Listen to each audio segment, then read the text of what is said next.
Hello, everyone. Happy Thursday to you. Happy Thursday to you. Let me just get through a little, make sure everything is good here, and we'll get the show on the road. You already know how we do. Mic check. All right, Facebook, we're good. Share this thing out, and get this thing going.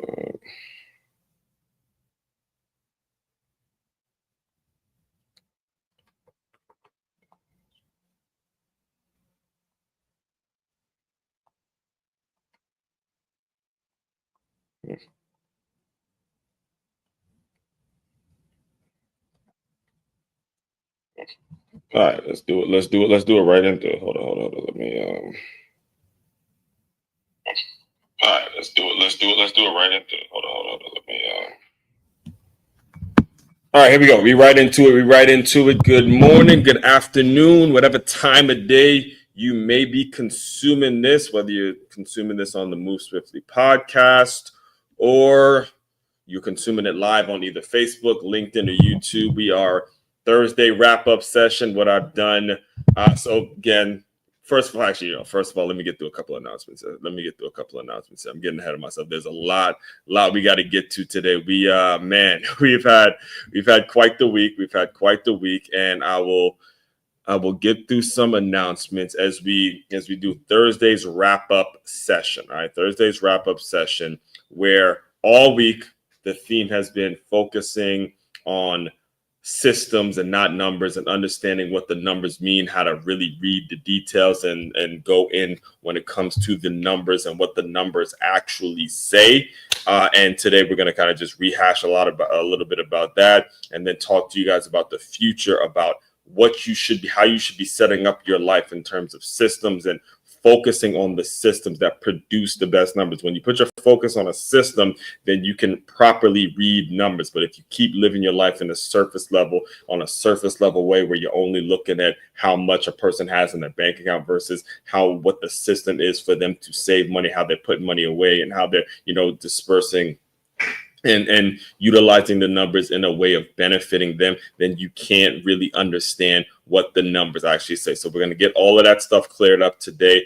Also, something new that literally just hit my feed a couple minutes ago. It actually provides a great example in terms of why it's important not to focus so much on numbers, but more so focus on systems, and look at how the system works in order for you to put the right people in your life. I'll talk to you guys about that as I get through the announcements today, and we'll kind of go from there. So first and foremost, let me just introduce myself to anybody that may be new to my world, maybe a newcomer, a new person coming into this world. My name, it is Aswan Crookshank. I am your one and only Move Swiftly speaker, former Division I college football player, and current 5-time, soon-to-be 6-time published author and educator. What I do, what the whole Move Swiftly business is all about, is taking the innovative teamwork lessons that you learn on a football field and aligning them with businesses and business owners, so they have a group of employees, they have a staff that moves as efficiently as a championship youth or high school football team. That's what we do around here. We make it so we create a system. Again, and I'm not speaking to you because I don't know what I'm talking about. I know exactly what I'm talking about. Created a system for you as a business owner to utilize, so you have a group of employees that, same way that championship team, that high school or youth championship football team works hard and they grind and they show up together. They get into arguments, but they shake it out at the end. They do whatever they have to do to get better every single day. The system that I've created makes it so your staff moves like that. They have that hunger, they have that passion, they have that eagerness to it. They have that blind dog, all right, where they're just hungry to get better, and they're so focused on getting themselves to the next level. This is one of the reasons I specifically tell you the results you're going to get from working with me is that your staff is going to move like a high school or a youth championship team. See, when you get to college and when you get to the pros, they lose that hunger in their eyes. They lose that dog in their eyes. They lose how, passionate and driven they actually are. And that becomes a major issue. All right. So let me get through some announcements today, and then we're going to get right into, we're going to give you a little recap of what we discussed on Monday, Tuesday, and Wednesday. Then we're going to, I'll close you guys out just with an understanding of how to really move forward in a world that likes to distract you from figuring out what system works best for you. All right. A world that truly does work 10 times. I mean, they work so hard. It's set up and it's structured in a way that they distract anybody. They're always distracting people in terms of what system works best for them. They're always telling you what you're supposed to be as opposed to letting you be yourself. All right. It's a very, very challenging thing that if you're not careful about, if you're not really focused and locked in on what it is you want to do for your long-term plans and how you actually want to live your life, then the world will absolutely bitch slap you and you will not make it if you don't know how to utilize and work your systems and make it so the numbers are working for you. All right. So before we get too into the topic, let me just get through a few announcements here. First and foremost, boxing theme boot camp in Boca Raton. Oh man, you like the way that sounds. I'm back, baby. I'm back. Your one and only Moose. Please understand that I started my speaking and my ability to communicate and lead and all those kinds of things. All of that started from obviously as a player. I was a captain on my football teams as a player, but when it comes to me actually publicly speaking and motivating people and getting people better over a period of time. And again, I'll be diving into this next week as we talk about how to utilize your leverage and what leverage really means and all that kind of stuff. But all that started for me when I was a boxing trainer at 9 Round Kickboxing and Fitness. So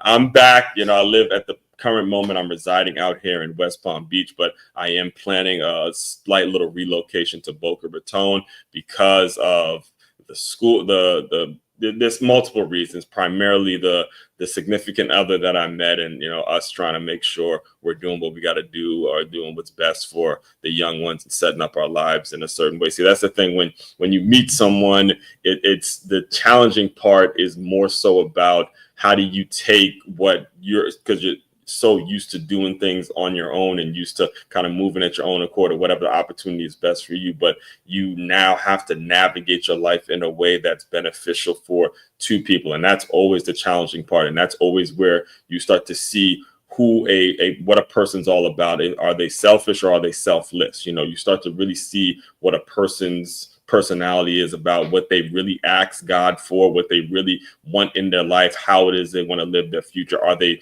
willing to make sacrifices, all those kinds of things. So I'm back, boxing themed boot camp. And there's a reason, again, I'm doing it in Boca Raton because I want to be closer to that area. I used to, before I got to Palm Beach, where I actually was a boxing trainer, was actually in Plantation. So I know that area very, very well. And when I went to the spring football game a couple of weeks ago at FAU, I was like, okay, yeah, this right here in terms of raising a family, this right here is what it's all about. I like this. I like the vibe here. So I'm back. It's $25 per class, only 10 people. All right. It's only 10 people. It's only so long that I'm going to be running these advertisements because I'm going to find my 10 people and that's it. We're cutting it off unless one person drops out and we need 10 people, but we need 10 people that are willing to consistently show up 4 days a week, Sunday at 11 a.m., Monday, 7:30 p.m., Wednesday, 7:30 p.m. and Thursday, 4 days a week.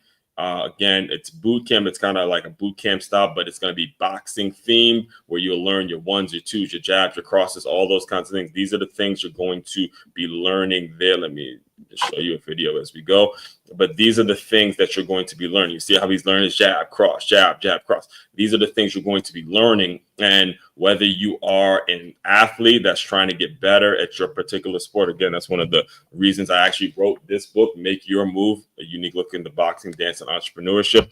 Or you're a father like him, you might have a daughter and, you want to be able to stay in shape and be protecting her. Or you might be a lady like this who I'm not saying that happened to her, but there's several women that I used to train that were dealing with some domestic abuse situations, and they wanted to protect themselves and things like that. Or you are a young student that is tired of getting bullied and you want to be, you want to be able to defend yourself. All those things are what we're going to be encompassing, and all those things are going to be important as you think about how you can get into these classes and how you can learn this skill. This is a very, very important skill for you to learn. So sign up now. Sign up now. Do not wait.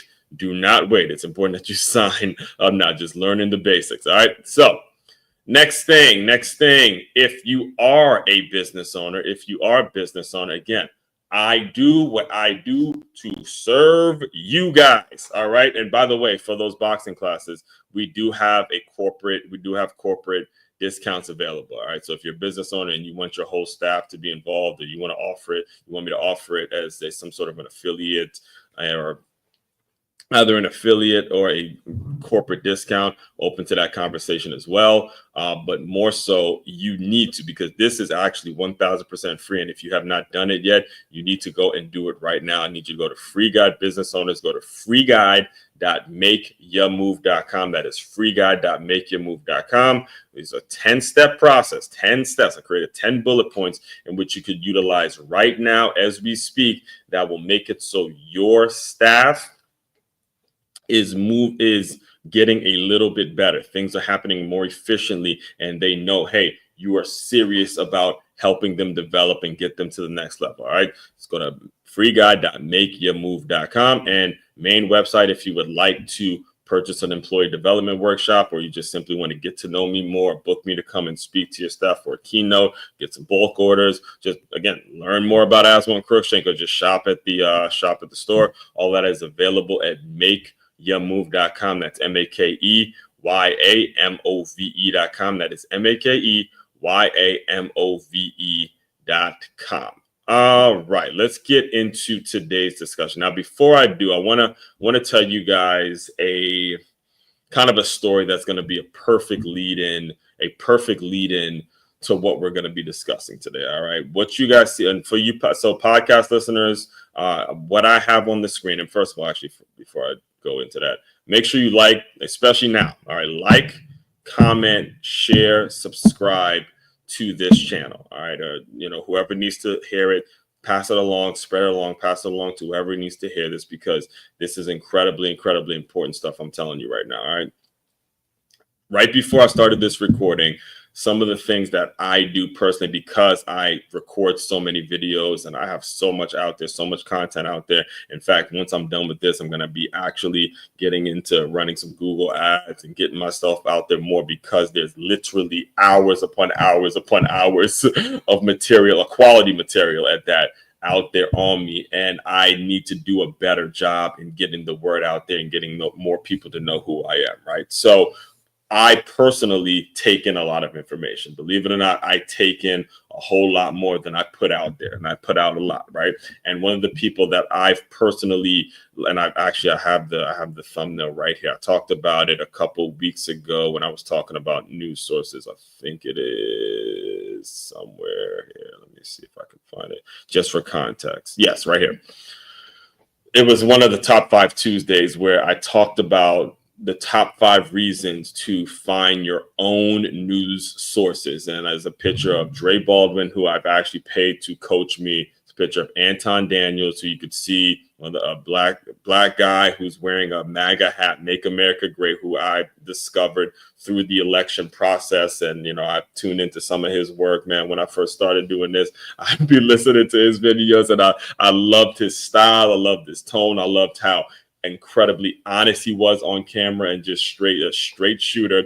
And another guy that I have on this, so I have a picture of 3 podcast listeners. It's a thumbnail with 3 images. One's Dre Baldwin, one is Anton Daniels, and the other one is a guy I'm getting ready to talk about right now. His name is Officer Tatum, Brandon Tatum. All right, so before I started recording this, there was a video that popped up on my YouTube feed that had a young black boy, and its thumbnail, I'm looking at it right now. The thumbnail on this video is the tragic story BLM won't support. All right. Now, again, like him, I see a young I'm a football guy. Again, I built the business, I built everything I'm about based on what I learned on the football field. So when I see a thumbnail with a young black boy who's wearing a football pads, wearing a football uniform, and it says the tragic story BLM won't support. All right. I see something like this, and because he says it in the video, when he sees that picture, he sees that boy, it's hard to even get the story out. All right. It's hard to even get the story out because I saw it and I clicked on it to watch the video. And I knew where listen, if you look at the thumbnail, you kind of know and you know his style and you watch his videos, you know where he's going with it. But when you listen to him explain it, the way he explains it, it's absolutely heartbreaking. And he absolutely would hit the nail on the money. The video is 17 minutes long. And as I'm listening to it and the news reports, and he puts everything in his video. Again, I recommend you guys go strongly watch it. I strongly recommend you go watch it yourself. But as the picture of the young black boy is, so what happened was you had a 7-year-old boy who was shot and killed he was caught in the middle of some crossfire gang stuff going on in Jacksonville, Florida, a place that's only about 4 hours away from where I'm currently at. Young black boy who was killed by other black men. And the story, I mean, listen, BLM and all the race hustlers out there who get so up in arms about a white person killing a black person. This is a 7-year-old boy who was killed by gang violence by other black people, and we hear nothing for this little black boy. There was a lady, not a lady, but the families of, was that situation in Texas that I talked about a couple of weeks ago, where Carmelo Anthony, where he as a black man killed somebody else, and he's getting money raised for him, and he's still alive.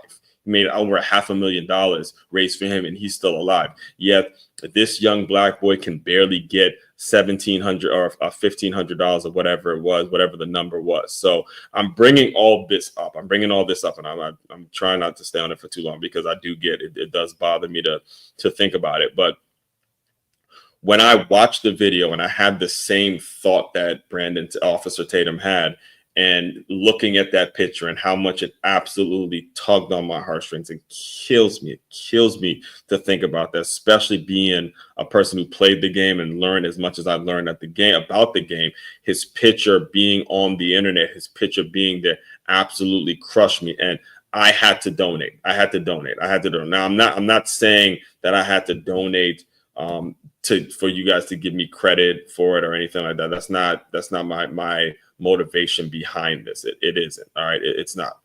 What I'm telling you is, when you, for the podcast listeners, I'm on his GoFundMe right now. The GoFundMe that's on the link is, I'll share the link somewhere here or something like that. But the link is on Brandon Tatum's website, and I'll put the link somewhere, probably in my stories or something like that.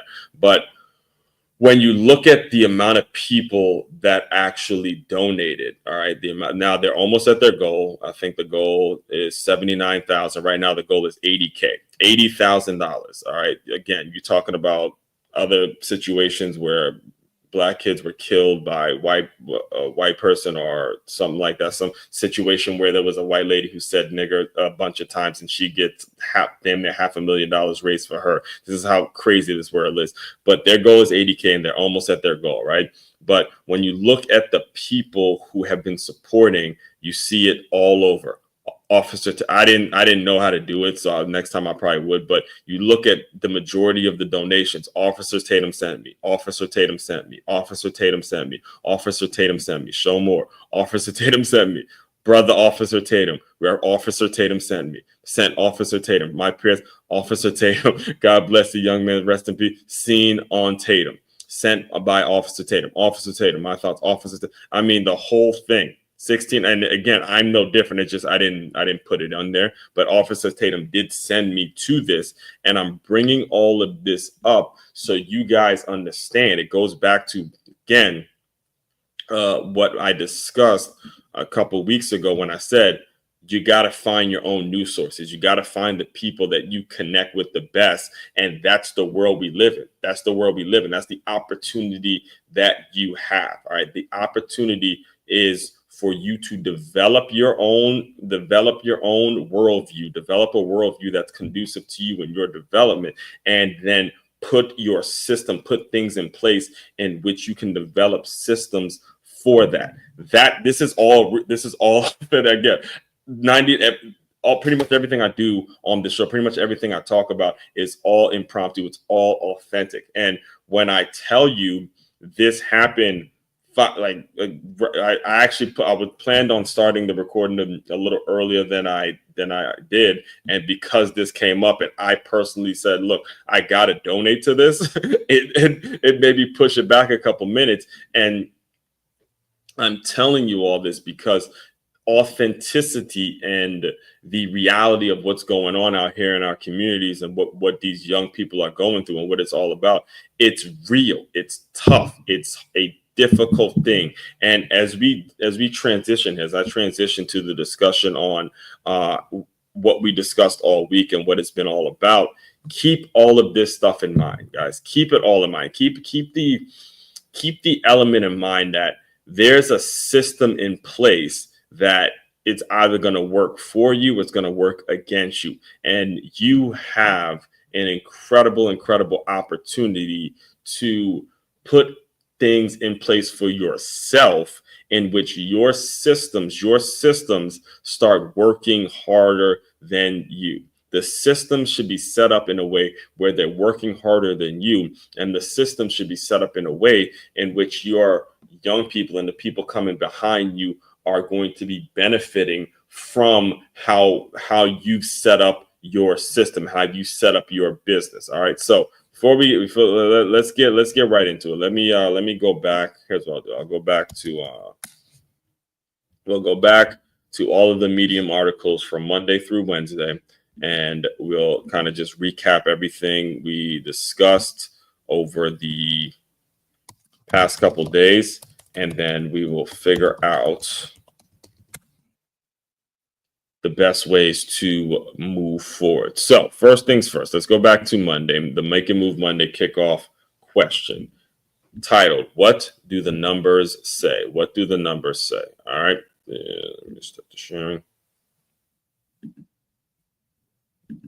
Oh, whoops. I actually hit don't share. All right.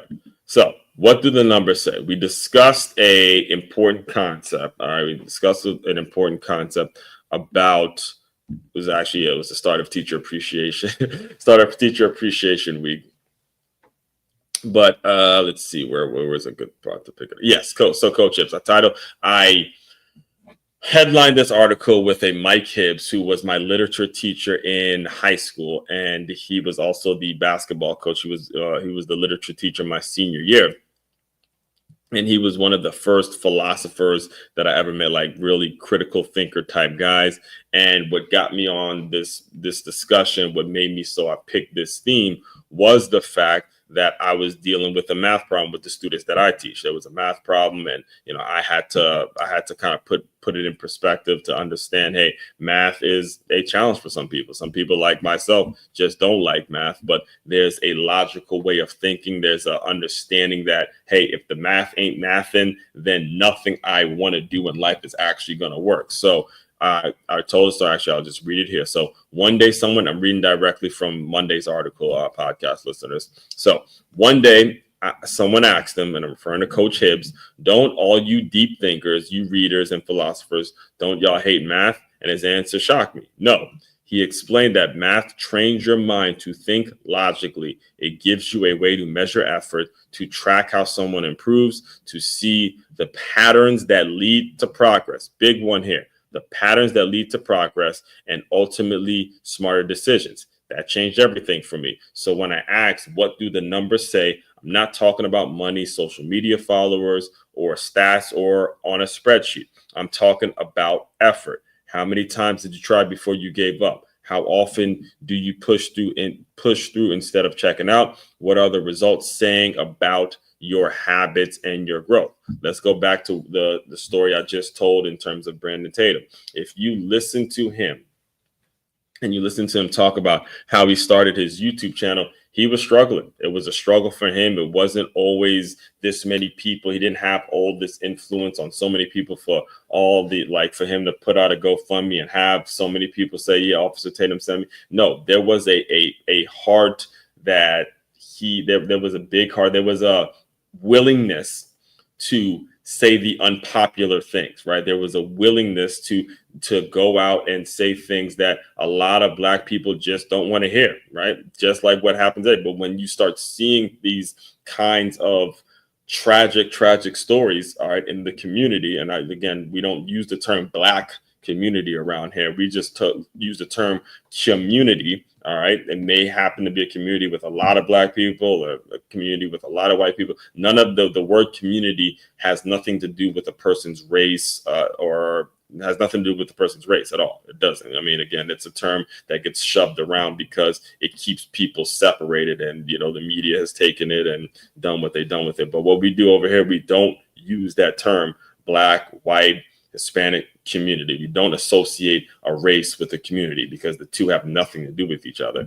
And because so many people do that, ultimately, we see it leads to what the issue is that we saw will be had in Jacksonville. All right, and I'm saying all this to you because, listen, when Brandon Tatum first came out, or whether it's him, whether it's Charlie Kirk, whether it's Candace Owens, or anybody that was against this notion that we as Black people are victims, when they first came out, when they first started talking that noise, like with him, or whether it's Anton Daniels, whether it's Dre Ball, the people that I particularly, Jason Whitlock, Megan, a lot of the people that I consume on a regular basis in order to get me prepped to do what it is I do every day, these people were not liked. I'm telling you right now, I'm just saying it to you right now. It's straight like that. They were not liked. They were not liked at all. They wanted to be canceled. You had BLM and you had everyone in BLM talking a bunch of shit about how much they were going to do for us and do for us. Where's Black Lives Matter when it comes to this? Where's the protests? Huh? Where's the tweets? Where's all of that shit when you see a young boy like that go down? So when I started hearing these people speak like that, oh, it touched my heart. It touched my heart, and it put me in a place where it's like, got to do something.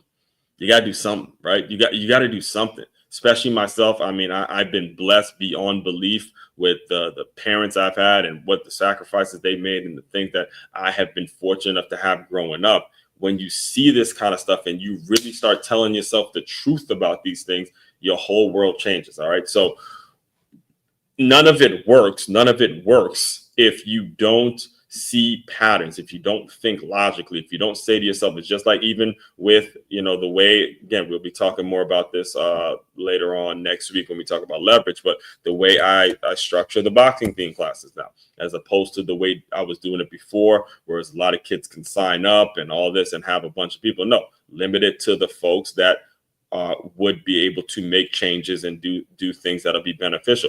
That's the key, folks. That is the key. That is really how you judge the numbers. So when we talked about Monday, as far as a kickoff question, we talked about what the numbers are actually saying in your life. All right. And are you creating a system, and are you focusing on the system that are going to benefit those numbers? All right. So once we got through Monday, then we went over to Top Five Tuesday, where we discussed the top smartest ways to judge the numbers. All right. And you need a process for this. The reason I came up with this is because you need an actual process towards judging the numbers. It's very, very easy to get very wrapped up in the immediacy of it, right? Listen, man, look, you have the money to go buy, I don't know, some ice cream. You see a damn ice cream truck, right? You see an ice cream truck coming down your house.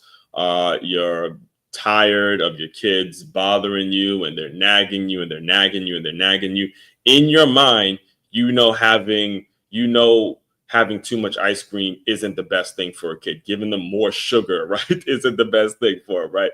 In your mind, you know that the ice cream is not necessarily the best thing for the kid to have. But you have the, I don't know, $5-10 that it's going to take for you to give the kid the ice cream so they can go run after the truck and get an ice cream. I'm telling you this because this is one of the things I actually did as a kid. Run down the ice cream truck and they pay they pay the money for the ice cream. Boom. You might have temporarily fixed the issue of you being annoyed. But all right, you've done long-term damage in terms of what a kid sees as valuable. You've done long-term damage in terms of what you've placed as a value in terms of how you spend your money, right? What kinds of things are you teaching? What kind of money mindset are you creating in the home?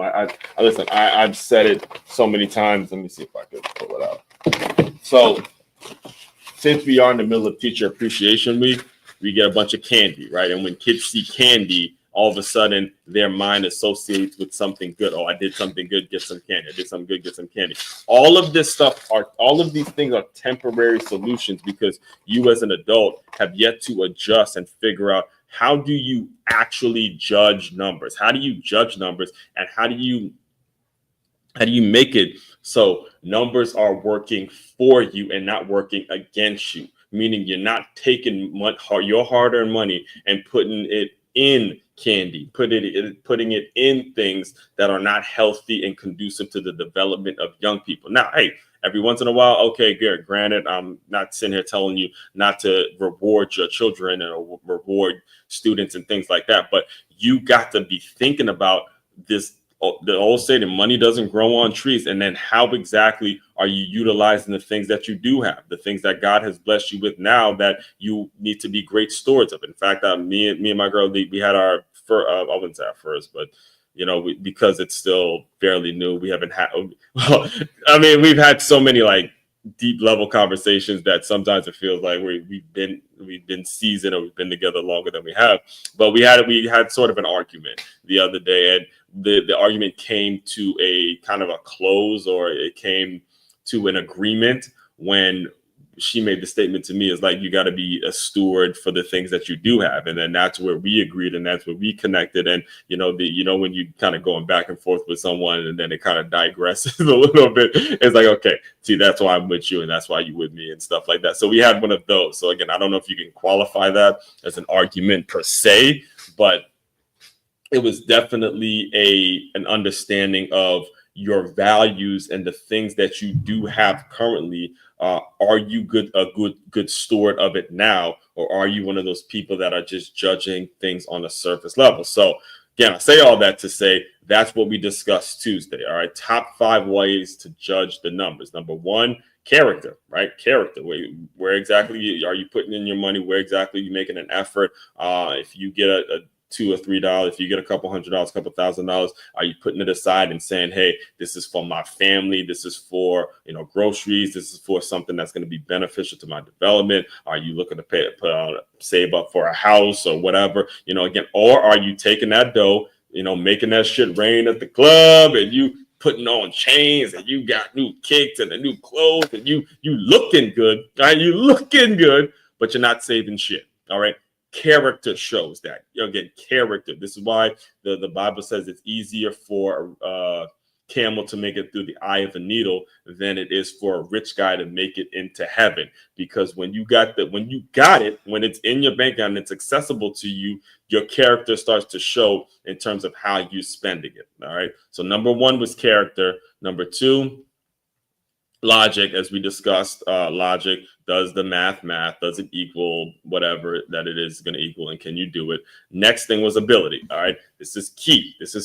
Me being a football guy, sports guy, you got to know if someone's going to be good enough or not. Period. Point blank. End of story. That's the beautiful thing about sports. It's a beautiful thing that sports teaches. It teaches from a critical thinking standpoint to a standpoint of, can the mofo play? Straight up, dog. Can the mofo play? Can his ass play? Oh man, I'll never forget one of my favorite barbershop conversations, man. And this, I might be getting a little off topic with this, but it's important for you to hear this because it's applicable in everything when we're talking about numbers. This is now I had the same barber from second grade all the way. I grew up in Silver Spring, Maryland, and I had the same barber from second grade all the way until I grew until I left Maryland when I was 27. Yeah, 27 ish. 27. I was turning 27 or 28. Yeah, 27 to 28. Right. But anyway, late 20s. We'll say it like that. Late 20s. I'm 36 now. So it wasn't really too long ago. But I had the same barber from second grade all the way till then. Right. And the, again, he sees me through youth football, high school football. My mother would give him little pictures that he would put on his, his mirror and stuff like that. That was my guy, Bruce. Shout out to Bruce, man. I know he keeps up with me on Facebook and all that. So anyway, he was cutting somebody else and he was telling them, hey, my boy Aswell, he plays a little football. He plays football. He's bragging on his clients and all that kind of stuff because they saw the picture. And stuff like that. So the guy who's in the shop, he asked me where I play. He goes, okay, all right, where you play? Okay, well, what position? Okay. They asked the first two questions. And then he goes, well, the better question is, you any damn good? So nowadays, every time I run into a young cat that plays football and he tells me, I go through that exact sequence of questioning. It's like, okay, where you play? What position? I guess the real question now is, you any damn good? Are you any good? All right. Shit. Ain't nobody trying to talk to nobody who's weak, who's soft. All right. Ability, numbers, what you do, man. What the hell you do? And I'm not talking 40 time and stuff like that. We're talking about what we saw last night with Knicks and Celtics, and I believe it was OKC and the Nuggets. Can your ass play? Right? Can you play? That is a big one, and a lot of people got to understand with numbers.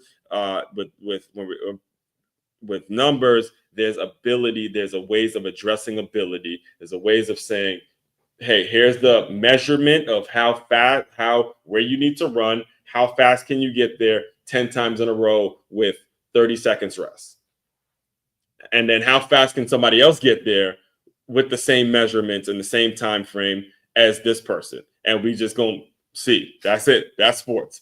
You can use numbers to measure ability. All right. I went on that one for a while. And then obviously value. All that leads to value. This is why the article I put the image of Rich Dad Poor Dad, because we were talking assets and liabilities and understanding the difference. And the main thing was taking all four of those lessons, adding them up just like a math problem, and that's how you dictate your future. So that was Tuesday. Let me get to Wednesday, because I just realized that I got a little off topic there. Now, as far as Wednesday, and I'll close you guys. This was yesterday, Wintrepreneur Wednesday. We talked less numbers, bigger paycheck, and it leads into the discussion that we're going to be having now today, because we're talking basically today's topic, which is about focusing on the systems. All right. So in a nutshell, and I've been a seasoned speaker long enough to be able to merge these two concepts, because they are pretty much the same thing. All right. And why it's actually really, really challenging, like I said at the beginning, why it's actually really, really challenging to do what I'm suggesting and I'm advocating that you do right now, which is to focus on a bigger paycheck by focusing on less about the numbers, by thinking less about the numbers and focusing on a bigger paycheck. Less numbers, bigger paycheck. Less numbers, bigger paycheck. I put the example out there yesterday for you guys to see. It's clipped up, and it's already out there published now, where I put the example. All right. Let's say you're selling books and you need to sell, and you're selling your books for $10. All right. $10 a book, which is fairly reasonable. You can go up 15 unless you're, Michelle Obama, somebody super, super famous. You could probably charge about 25 or 30 per book. All right. And we could even go in that number if you want. Let's say 300 people buy the book. It's a huge event. It's 300 people that show up, and all 300 people buy the book. Not likely that's going to happen. Being an author myself, it's very unlikely that's going to happen. But let's just, do wishful thinking and say it does. You sell all those books, you make $3,000, providing that you charge $10 or providing you charge something around the range of 25 or 32. All right. Obviously, if it's 25 or 32, you make a little bit more. Me, I decide, again, my core offer is an employee development workshop that is going to be $60,000 for the year, because we're going to do 4 workshops quarterly. We're going to track progress, and we're going to make sure every single person, the people that pay, are actually utilizing what's in the book and making sure that they're getting better, and we're tracking the improvement. I charge $60K for the year. I don't even have to sell. I could sell one person that, versus how many other people that you sold, the 300 people that you sold your book to. And I would have been triple. I mean, not even on the same stratosphere in terms of how much more I would make for selling one person versus how much you made selling 300 people. All right. So the focus needs to be creating a system that gets you in front of the high ticket, high paying clients. Now, again, here's what you have to walk away from today's episode understanding: that this high ticket client, this high ticket person, it requires you to really put a system together. The system has to be working harder than you. An individual trying to chop that tree down, all right, it is not going to happen overnight. But what will happen, like John Maxwell, I heard John Maxwell say this and it was one of the tons of self-development stuff I do, but he said, if you take an axe, and you give it 5 good whacks, 1, 2, 3, 4, 5, put it down. Next day you come, 1, 2, 3, 4, 5, put it down. Next day you come, 1, 2, 3, 4, 5, put it down. Next day you come, 1, 2, 3, 4, and you just keep whacking that thing every day. 5 solid whacks. Eventually, that tree will go down. As opposed to you, like the person who wants to sell 300 people a $10 book. All right, that's a big event, and we did something great, and I gotta be chopping. I gotta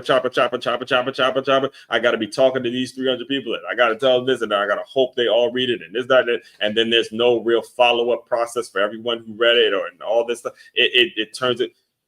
Eventually, you will burn out. Versus the person that's just chopping that tree every day. Eventually, that tree falls down, and you would have the proven results, the system in place that you could just go to another tree, go to another tree, go to another tree, go to another tree, right? Because you know the system and you understand what the system's all about. And the numbers eventually are going to dictate how much work you're putting in your system, folks. I'll close you out with this story. It was back in my LA Fitness days, and LA Fitness is a corporate gym. They big on sales, and they hire sales reps. And I spent a little time being a seller for LA Fitness. And one of the things Dupree used to tell me, who was my hiring manager, and he became a VP, he goes, yeah, what I advise a lot of you sellers to do, or sales associates to do, is always just looking at the system, playing around with the system, figuring out how I can add more leads to it and how I can book more appointments, and just know this CRM system that the company spends, millions and millions of dollars for all of us to have, the tools that we have now to make it so our systems are a whole lot tighter. I personally have been absolutely loving ChatGPT and how it's been able to help me develop leads. I actually use something called Go High Level that has the CRM implemented for me, and I can reach out to certain people. And if listen, it is absolutely no excuse for you in 2025. And if you're serious about being in business, not to have put a system together that is really getting you in front of new people on a daily basis and allowing you to do the thing that you enjoy doing and do the things that you're supposed to be doing. All right. So like I said, today and every Thursday, we're more so I'm going to establish sort of a wrap-up session tomorrow. We're going to get back into Faith-Based Friday, and it was another sermon that Pastor Craig Rochelle brought it like he always does. He absolutely brought it. Main website, and then next week we're going to talk a little bit about not a little bit, we're going to get into details, real strong details about the ways in which you can use your leverage and leveraging, and what exactly leveraging means, and how important it is to actually use leverage and what leverage is all about. We're going to dive deeper into all of those concepts next week, so stay tuned for that. Sunday, Stay Hired Sunday. Shout out to Kimberly Blue, man. You know, the numbers, especially you LinkedIn followers, the people that are following us on LinkedIn, we appreciate you guys very much. We're coming back at it. Stay Hired Sunday every Sunday. So, and also don't forget film session. Matter of fact, let me pull that up because I don't advertise that as much as I need to. So we'll pull that up. Every Saturday we have a film session Saturday. Film session Saturday, every Saturday. This week, it's actually going to be a new game. We're breaking down the Georgia and Notre Dame game, a game that I was absolutely shocked. All right, absolutely shocked that Notre Dame beat Georgia in a college football playoff game. I was absolutely shocked about that. So we'll be breaking that down Saturday. It's on a different channel than this one. It's on Film Session Saturday. So we look out for that. So again, pretty much 7 days out of the week, I'm here talking, doing something. I told you, you know, this is what we do, especially if it's your first time tuning in. So there'll be no shortage of content when it comes to me. And I appreciate the listeners, the newer people. It's going to be an absolutely incredible summer. So all that being said, as one Crookshank, your one and only Move Swiftly speaker checking out. You guys continue to move swiftly. We will talk more soon.